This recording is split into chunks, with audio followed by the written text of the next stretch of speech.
Who loves red velvet? I do, I do. But this is no ordinary red velvet. You know, the kind that's all jacked up with that awful red food dye. This is not that.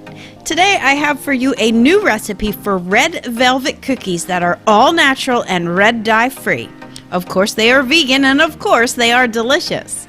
Hey everyone, welcome back to Gretchen's Vegan Bakery. This is going to be a really fast video because, well, cookies are so easy to make. All you need is some vegan butter, so get that creaming with some light brown sugar and white vegan sugar too. The egg replacer that I'm using today is going to be straight up aquafaba, and that is literally the water from a can of chickpeas. I've also got salt and baking powder and baking soda.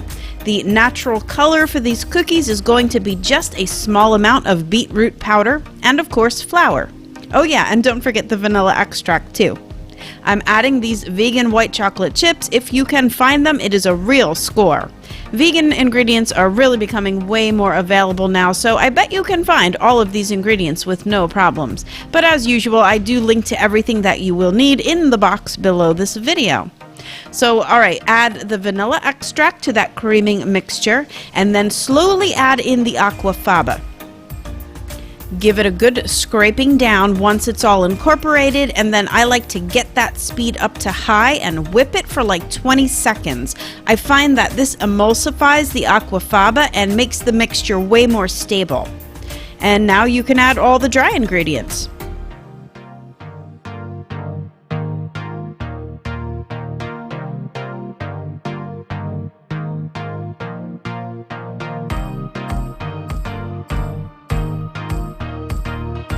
Just look at that red color. I mean, it's insane how bold it is just from a couple of tablespoons of that beetroot powder.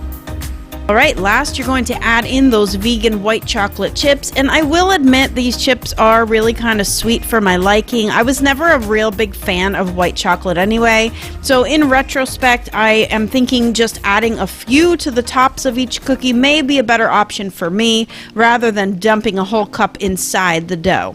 I always did like to add a few chips onto the tops of my cookies anyway before baking. That's sort of a pro bakery tip right there to make the finished cookies look really enticing. Next time, compare the naked topped cookies to this way, and I think you'll agree what a difference it makes. So that's it. Just bake them for about 25 minutes in a preheated 350-degree Fahrenheit oven. And it's so funny, my recipes always have these really weird yields, like this batch made 13 cookies. You can always know it's a Gretchen's Vegan Bakery recipe when you get like 11 or 13 cookies or muffins out of my batch. Well, that's okay though. At least you know that they're going to be awesome.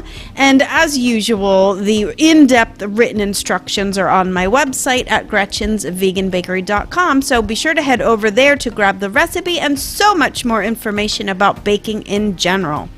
Alright everyone, thanks so much for watching, and until next time, happy vegan baking. Bye for now.